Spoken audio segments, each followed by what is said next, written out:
The subject of today's video help program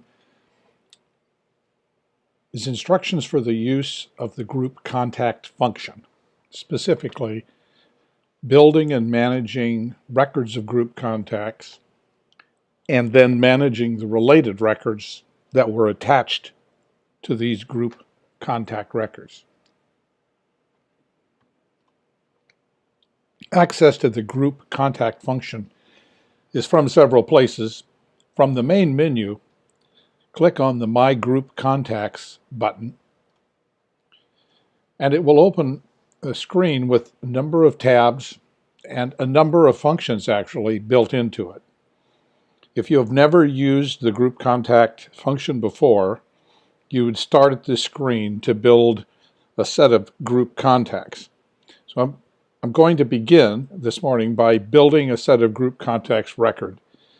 This involves creating a record of the date, time, place, and location that this group contact takes place, and then attaching lists of students to that record so that you can create, at one click of a button, the related student contacts in order to fulfill the need to both track activity with kids and, most importantly, account for the attendance algorithms inside the SIS.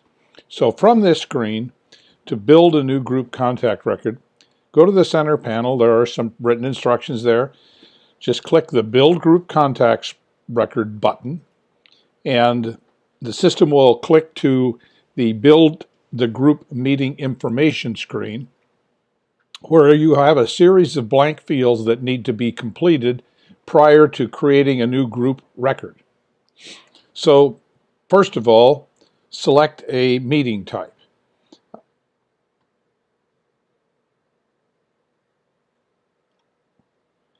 Then select the date that this group contact will take place.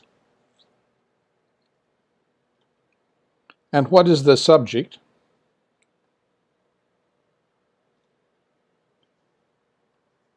And what's the meeting location?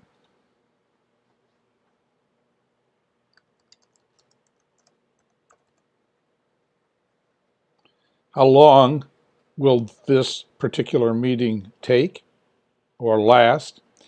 And most important, and it is required, some message or note to be attached to each record describing what the purpose was or what went on. It doesn't have to be lengthy, but it is a requirement that something be placed into this that is informative.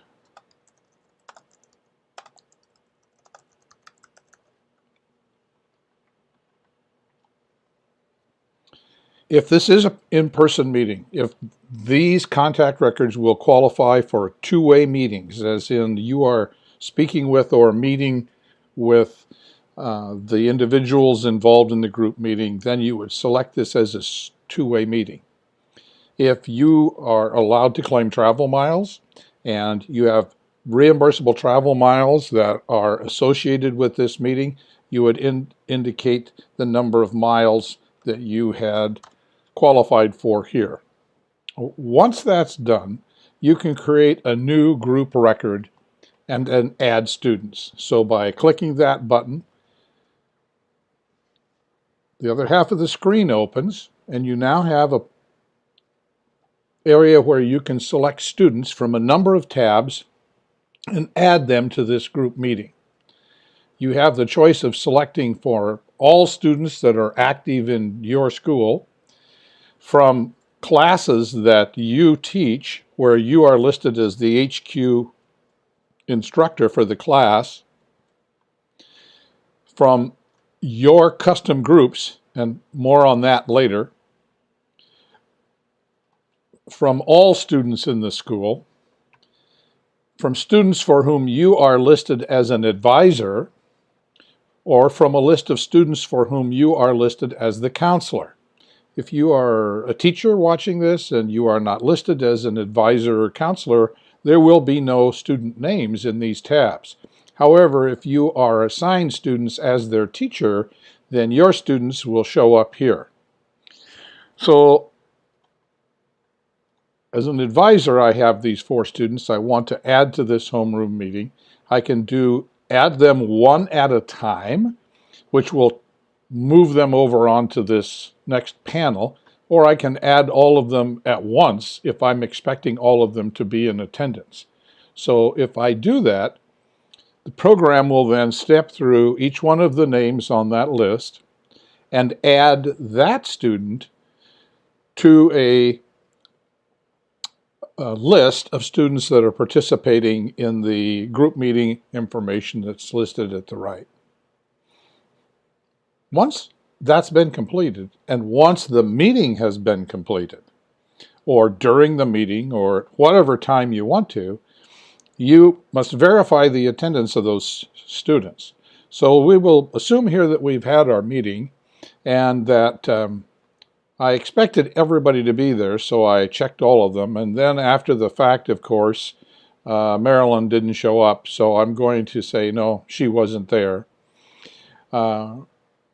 Once I have done that, then, and I'll scroll it into view for you on the screen,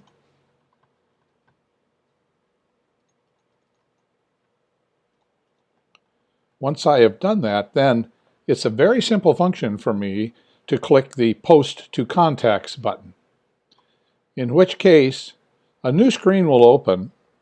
The system will make a small analysis of about how long this will take.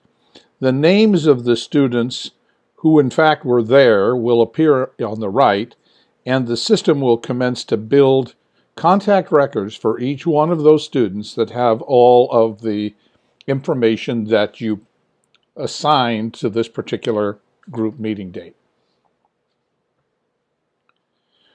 When that function is completed, and here's a disclaimer, that can take some time, so plan when you post these for a time that you can perhaps move on to doing some other work.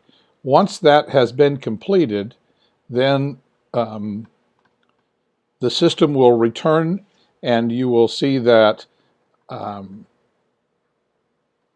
all of these students are still on our list.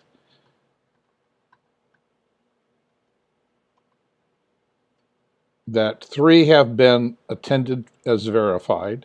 And as you cannot see off the screen on this, but there's also a mark that shows how many people should have been there. Now, if I go back to my group contact history, now by clicking on this button, you'll now see that there is a new entry on this list at the left, which was my homeroom in-person meeting that I just did here for Monday the 22nd.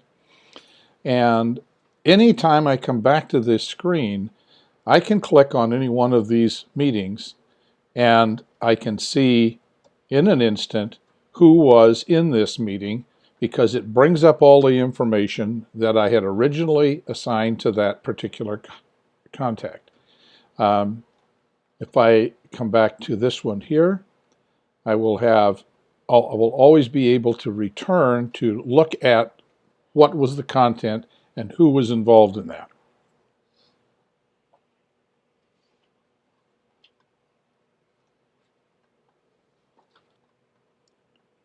This has covered the basics of the group contact history.